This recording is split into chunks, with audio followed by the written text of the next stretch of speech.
విశాఖ ఎండాడలో హయగ్రీవ భూములను ప్రభుత్వం స్వాధీనం చేసుకుంది. దీని విలువ 650 కోట్లపైనే ఉంటుందని అధికారులు అంచనా వేస్తున్నారు. అనాథ వృద్ధాశ్రమం పేరుతో రాయితీలు పొంది రియల్ ఎస్టేట్ వ్యాపారం చేస్తున్నట్లు తేల్చారు. 80 వరకు భారీ విల్లాలు నిర్మిస్తున్నట్లు గుర్తించారు. ఒక్కో విల్లా ఖరీదు 2.5 కోట్ల నుంచి 3 కోట్లపైనే ఉంటుందని చెప్తున్నారు. ఇదే విషయానికి సంబంధించి మరింత సమాచారాన్ని మా ప్రతినిధి రాజు అందిస్తారు. భూములను ప్రభుత్వం వెనక్కి తీసుకుంది. అసలు ప్రభుత్వం ఇంత సడన్గా వెనక్కి తీసుకోవడం వెనక ఆంతర్యం ఏంటి? ఇదే ఇప్పుడు పెద్ద చర్చకు దారితీసినటువంటి అంశం. అది హయగ్రీవాకి 2008లో వైఎస్ ప్రభుత్వం దాదాపుగా ఒక్కొక్క ఎకరాన్ని 2008లోనే 45 లక్షలకి ఇచ్చింది. అంటే దాన్ని బట్టి చూస్తే అసలు ఇప్పుడు ఈ భూమి వాల్యూ ఎంత? ఇదే ఒక పెద్ద చర్చ. ప్రభుత్వం ఇంత సడన్గా దీనిలో అవినీతి జరిగింది, అక్రమాలు జరిగాయి, ఆక్రమణలు జరిగాయి, మాజీ ఎంపీ ఎంవివి ఇన్వాల్వ్మెంట్ ఉంది. ఇవన్నీ చూద్దాం. దీనికంటే ముందు అసలు ఈ ప్రభుత్వం ఇప్పటికిప్పుడు ఈ భూముల్ని వెనక్కి తీసుకోవడానికి ఆంతర్యం ఏంటనేది కనుక ఒక్కసారి ఆలోచిస్తే, మనం ఉన్నటువంటిది ఎండాడ ప్రాంతము. ఎండాడలో ఎక్కడ చూసినా కూడా ఒక ఎకరం వచ్చి దాదాపుగా 50 కోట్ల రూపాయల వాల్యూ ఉంటుంది. ఆ లెక్కను చూసినా ఇవి 600 నుంచి 650 కోట్ల రూపాయల వరకు ఈ భూములు వాల్యూ ఉండే అవకాశం అయితే ఉంది. ఎప్పుడో 2008లో ఇవన్నీ తుప్పలు కావచ్చు, చెట్లు అడవి లాంటివి ఉండొచ్చు, కొండల గుట్టలు ఉండొచ్చు. కానీ ఒక్కసారిగా ఇన్ని సంవత్సరాల కాలంలో దాదాపుగా 18 సంవత్సరాలు నడుస్తున్నటువంటి నేపథ్యంలో దీని వాల్యూ ఏ స్థాయిలో పెరిగిందో అర్థం చేసుకోవచ్చు. ఈ ప్రాంతంలో ఎక్కడ చూసినా కూడా ఆకాశాన్ని అంటే పెద్ద పెద్ద అపార్ట్మెంట్లే కనిపిస్తున్నాయి. నేను చూపిస్తాను, ఒకసారి చూడండి. కనిపిస్తున్నటువంటిది ఎండాడలో ఉన్నటువంటి హయగ్రీవ భూములకు సంబంధించి ప్రభుత్వం స్వాధీనం చేసుకున్నటువంటి హెచ్చరిక బోర్డు. జిల్లా కలెక్టర్ విశాఖపట్నం పేరుతో హెచ్చరిక, ఈ భూమి ప్రభుత్వానికి చెందినది, ఎవరైనా ఆక్రమించినచో శిక్షార్హులు. వెంటనే అంటే నిన్న ప్రభుత్వం నిర్ణయం తీసుకోవడంతో ఈవేళ హుటాహుటిన రెవెన్యూ అధికారులు ఇక్కడ బోర్డులను అయితే ఏర్పాటు చేశారు. మరో పక్క నుంచి ఇన్సైడ్ రెవెన్యూ అధికారులు మొత్తం అంతా కూడా దీనికి సంబంధించి సర్వే చేస్తున్నటువంటి పరిస్థితి ఉంది. అంటే ఇప్పుడు కేవలం ఇక్కడ ఉన్నటువంటి భూములకు సంబంధించి మనము 600 నుంచి 650 కోట్ల రూపాయలు 12.5 ఎకరాలు ఉంటుంది అనేది చెప్తున్నాం. ఇక ఇక్కడ కూడా చూడొచ్చు, ఇక్కడ నిర్మాణాలకు సంబంధించినటువంటి దాని మీద ఒక బోర్డు అంటే నోటీసులను అయితే రెవెన్యూ అధికారులు అంటించినటువంటిది. ప్రభుత్వం తీసుకున్నటువంటి నిర్ణయానికి అనుగుణంగా వీటినైతే ప్రస్తుతం ఇక్కడ అంటించినటువంటి పరిస్థితి కనిపిస్తుంది. అయితే ఈ భూముల్లో ముఖ్యంగా చూస్తే 50 కోట్ల విలువైనటువంటి ఒక్కొక్క ఎకరం భూమిని 2008లో అప్పట్లోనే 1.5 కోటి రూపాయలు వాల్యూ ఉన్నదాన్ని ప్రభుత్వం వృద్ధులకు అనాథల కోసం హయగ్రీవాలో ఉన్నటువంటి డెవలపర్స్ అప్పటి చిలుకూరి జగదీష్ 45 లక్షలకి వైఎస్ఆర్ ప్రభుత్వం కేటాయించింది. కేవలం ఇందులో అనాథలను, వృద్ధులను, వాళ్ళకి వృద్ధాశ్రమాలు నిర్మిస్తాం, అనాథాశ్రమాలు నిర్మిస్తాం అనేది కాన్సెప్ట్ తీసుకున్నటువంటి పరిస్థితి ఉంది. కానీ చూస్తున్నాం కదా, ఈ కనిపిస్తున్నటువంటి భారీ విల్లాలను, ఒక్కొక్క విల్లా దాదాపుగా ఈ ప్రాంతంలో చూస్తే 2.5 నుంచి 3 కోట్ల రూపాయల వాల్యూ అయితే ఉంటుంది. అయితే మరి వృద్ధులకు, అనాథలకు ఇన్ని కోట్లకు సంబంధించినటువంటి విల్లాలను ఇస్తారా? వాటిని కట్టబెడతారా? దీంట్లో నివాసం ఉండేలాగా చేస్తారా? అంటే అది ఎవ్వరికి అంతు చిక్కిన ఒక ప్రశ్నగానే కనిపిస్తుంది. మరి ఎందుకు చిలుకూరి జగదీష్ 2008లో అటు వైఎస్ఆర్ ప్రభుత్వం దగ్గర తీసుకున్నటువంటి ఈ 12.5 ఎకరాల భూమికి సంబంధించి మరి అనాథాశ్రమం ఎక్కడన్నా నిర్మించారంటే కనిపిస్తున్నటువంటి ఈ నిర్మాణాలు ఎక్కడా కూడా అసలు అనాథాశ్రమ నిర్మాణాలు కానీ, ఇన్ని సంవత్సరాల్లో అనాథాశ్రమాన్ని పెట్టడం కానీ, వృద్ధాశ్రమాల నిర్మాణం కానీ, వృద్ధులను తీసుకొచ్చి ఇక్కడ ఉంచడం కానీ ప్రభుత్వం చేయలేదు. అంటే ఈ యాజమాన్య సంస్థ హయగ్రీవ వాళ్ళు చేయలేదు. దాన్ని ఇప్పటి వరకు కూడా ప్రభుత్వం ఎక్కడా కూడా ప్రశ్నించినటువంటి దాఖలాలు అయితే కనిపించట్లేదు. అంటే దీన్ని బట్టి మనం అర్థం చేసుకోవచ్చు, ఇది కేవలం రియల్ ఎస్టేట్ బిజినెస్ చేసుకోవడానికే అప్పుడు చిలుకూరి జగదీష్ దీన్ని తీసుకున్నాడు అనేది ఇక్కడ స్పష్టంగా అర్థమవుతున్నటువంటి పరిస్థితి కనిపిస్తున్నాయి కదా. ఒక భారీ గోడలు ఎంతెంత ఎత్తులో, అంటే ఇవన్నీ కొండలు, కొండ చర్యలు విరిగి పడకుండా ఉండేలాగా పెద్ద పెద్ద నిర్మాణాలతో గోడలను కట్టి వాటికి అంచున్నటువంటి వాటన్నింటినీ కూడా ఎక్కడికక్కడ ఆ కొండల్ని తొలిచి పెద్ద పెద్ద ప్రొక్లైనర్లతో వీటన్నింటినీ తొలిచేసి ఈ నిర్మాణాలు అయితే చేపడుతున్నారు. గడిచినటువంటి వైసీపీ ప్రభుత్వం అధికారంలోకి వచ్చే సమయానికి ఇక్కడ అంటే 2008లో స్వాధీనం చేసుకున్న ప్రభుత్వం కేటాయించిన ఈ భూములకు సంబంధించి అటు హైగ్రీవా సంస్థ చిలుకూరి జగదీష్ ఏ విధమైనటువంటి నిర్మాణాలు చేపట్టలేకపోయాడు. ఎందుకంటే అటు అనాథాశ్రమం నిర్మించాలన్నా వృద్ధాశ్రమాలు నిర్మించాలన్నా కూడా దీనికి అంత ఆర్థిక స్తోమత లేకుండా ఉండొచ్చు. ఎకరానికి 45 లక్షలు కట్టాడు కానీ నిర్మాణాలు చేపట్టలేదు. భవిష్యత్తులో ప్రభుత్వాలు ఎన్నో మారుతాయి కాబట్టి ప్రభుత్వాలు మారిన తర్వాత ఈ భూములు స్వాధీనం చేసుకుని రియల్ ఎస్టేట్ వ్యాపారం చేసుకోవచ్చనే అంచనాలు కూడా వాళ్ళలో ఉండే అవకాశం ఉంది. కానీ మధ్యలో అటు చిలుకూరి జగదీష్కి స్నేహితుడిగా ఉన్నటువంటి గద్దె బ్రహ్మాజీ ఎంటర్ అవ్వడం, గద్దె బ్రహ్మాజీకి మాజీ ఎంపీ ఎంవివి సత్యనారాయణకి కామన్గా ఆడిటర్గా ఉన్నటువంటి జీవి పరిచయం చేసుకుని దీనిలోకి మాజీ ఎంపీ అప్పుడు అంటే వైసీపీ అధికారంలో ఉన్నటువంటి సమయంలో ఎంపీగా ఉన్నటువంటి ఎంవివి సత్యనారాయణ ఈ భూముల్లోకి ఎంటర్ అయినటువంటి పరిస్థితి అయితే ఉంది. ఆ తర్వాత ఒక్కసారిగా సీన్ మారిపోయింది.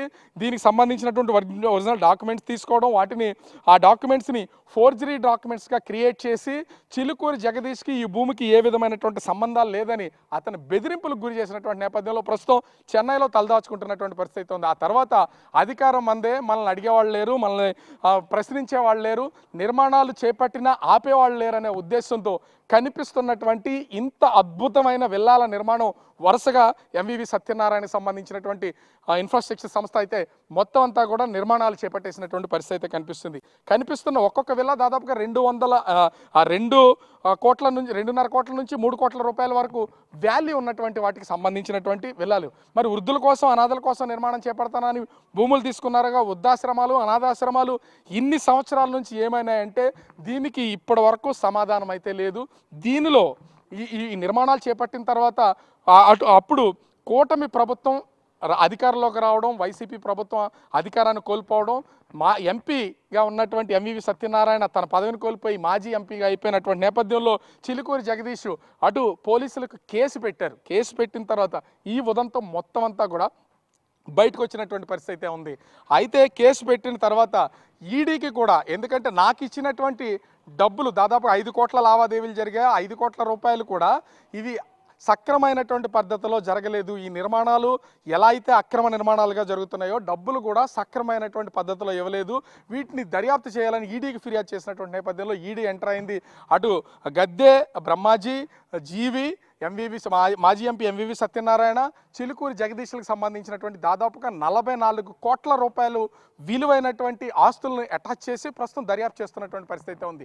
ఇప్పటికే అటు జనసేనకు సంబంధించినటువంటి కార్పొరేటర్ పీతల మూర్తి యాదవ్ కూడా ఇక్కడ అక్రమమైనటువంటి నిర్మాణాలు జరుగుతున్నాయని హైకోర్టులో కేసు వేసినటువంటి నేపథ్యంలో ప్రస్తుతం కూడా ఈ కేసు కోర్టులో నడుస్తుంది. అక్రమ నిర్మాణాలకి సంబంధించి చర్యలు చేపట్టాలని, వృద్ధులకు అనాథల కోసం అనాథాశ్రయాలు నిర్మిస్తాం, వాళ్ళకి ఉపాధి కల్పిస్తాం, వాళ్ళని జాగ్రత్తగా చూసుకుంటామని చెప్పినటువంటి చిలుకూరి జగదీష్ హైగ్రీవా సంస్థ ఎలాంటి నిర్మాణాలు చేపట్టలేదు.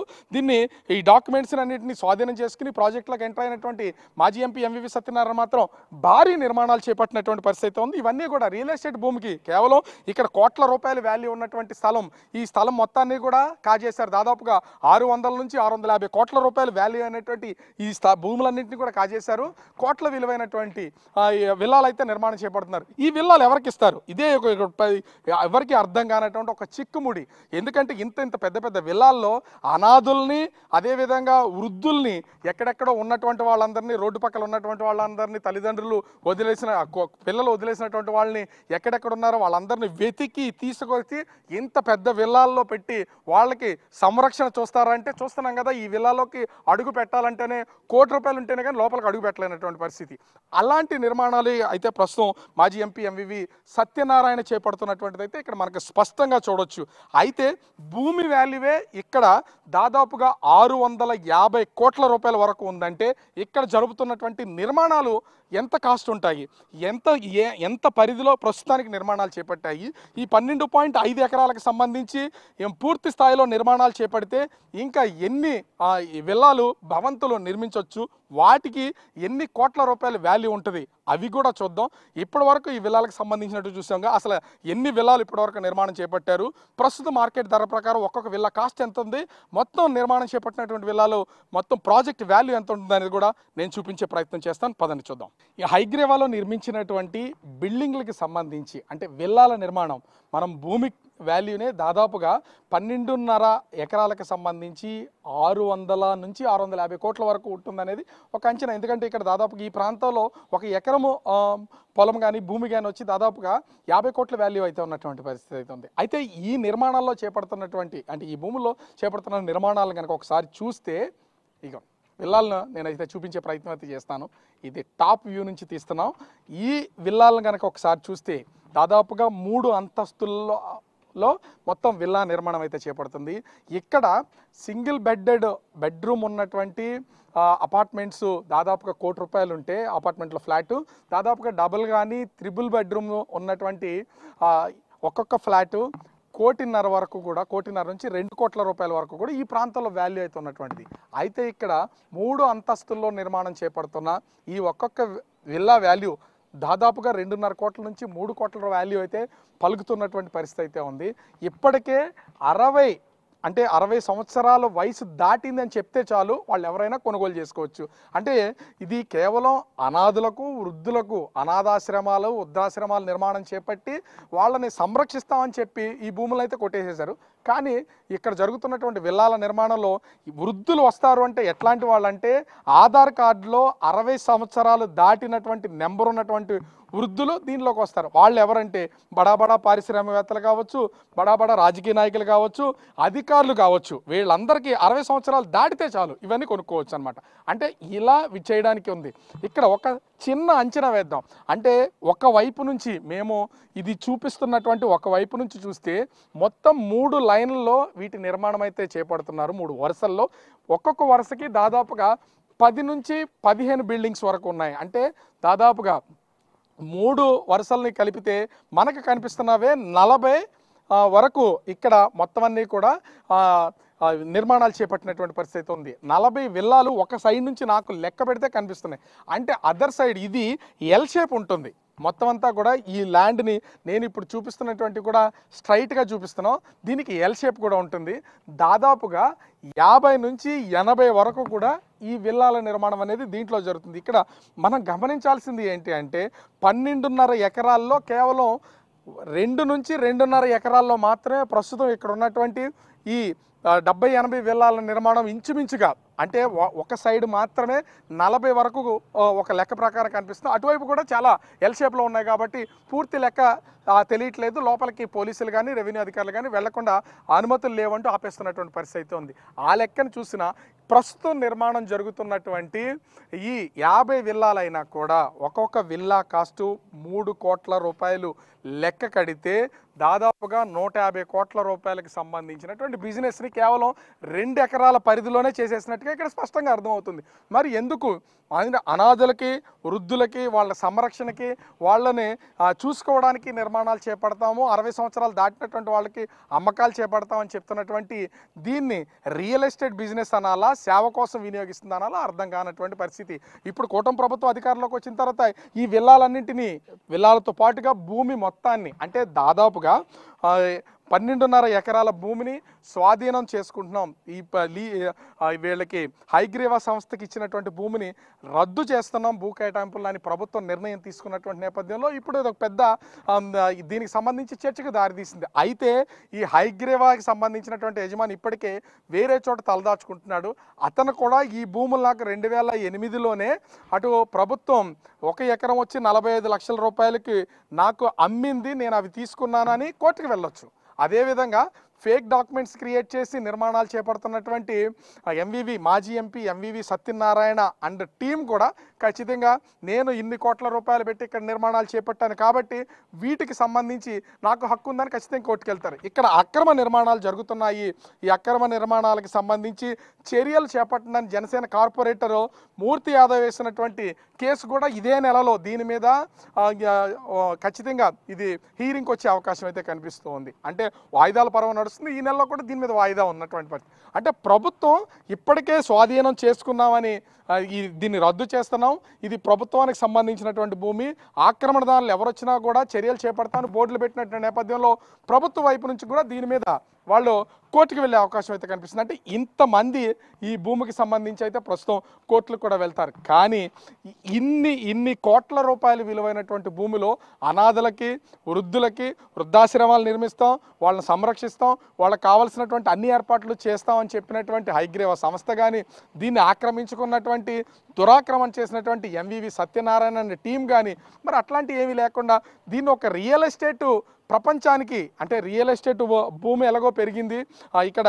కోట్ల రూపాయల ఆదాయం వస్తుంది కాబట్టి ఇక మొత్తం ఈ గోడలు కూడా చూస్తున్నాం కదా, ఒకసారి రోడ్డుకి అటువైపున ఉన్నది ఏది కనపడకుండా ఉండేలాగా కింద నుంచి చూస్తే రోడ్డు మీద ఒక్కొక్క గోడే దాదాపుగా 50 మీటర్ల పైనే ఎత్తు ఉంటుంది.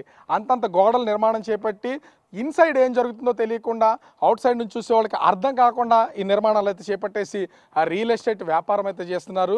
ఎవరు వృద్ధులు 60 సంవత్సరాలు దాటిన వాళ్ళకి అమ్ముకోవచ్చు కాబట్టి 60 సంవత్సరాలు ఆధార్ కార్డులో దాటినటువంటి ప్రతి ఒక్కరి చేత ఈ కొనుగోలు చేయించి కోట్ల రూపాయల బిజినెస్ అయితే జరుగుతున్నటువంటి పరిస్థితి ఉంది.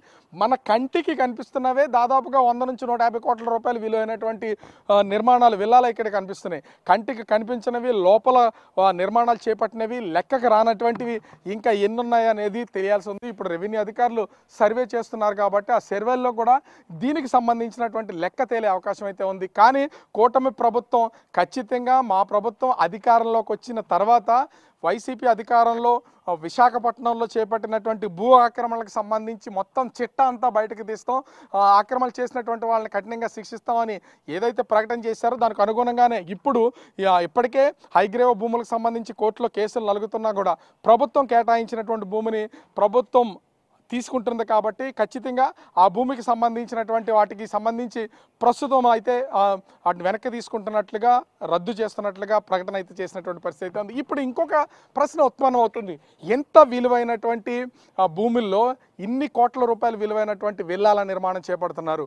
ఒకవేళ ప్రభుత్వ నిర్ణయానికి కోర్టులు కూడా అనుకూలంగా స్పందిస్తే ఈ భూములన్నింటినీ, ఈ భూమిలో నిర్మాణాలు చేపట్టినటువంటి విల్లాలన్నింటినీ ఏం చేస్తారనేది ఖచ్చితంగా చేస్తే కనుక ఇప్పటికీ ఐటీ డెవలప్మెంట్ ఈ చుట్టుపక్కల ప్రాంతాల్లో మొత్తం అంతా కూడా ఐటీ ఇన్ఫ్రాస్ట్రక్చర్ కోసం, బిల్డింగ్ల నిర్మాణం కోసం ఎన్నో ప్రభుత్వం ప్రయత్నాలు చేపడుతుంది కాబట్టి ఖచ్చితంగా ఐటీ డెవలప్మెంట్ కానీ ఇతర ప్రభుత్వ కార్యకలాపాలకు కానీ దీన్ని వాడే అవకాశం అయితే ఉంటుంది. అలా వాడుకోవడానికి దీని మీద అవకాశం ఉన్నటువంటి పరిస్థితి కనిపిస్తుంది.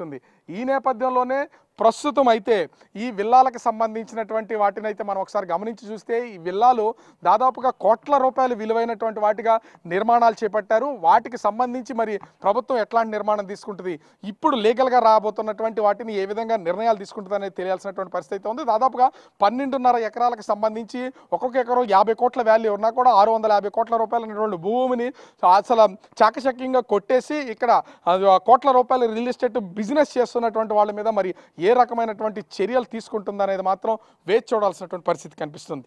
కెమెరామెన్ రాముతో రాజు, బిగ్ టీవీ, ఎండాడ, విశాఖపట్నం.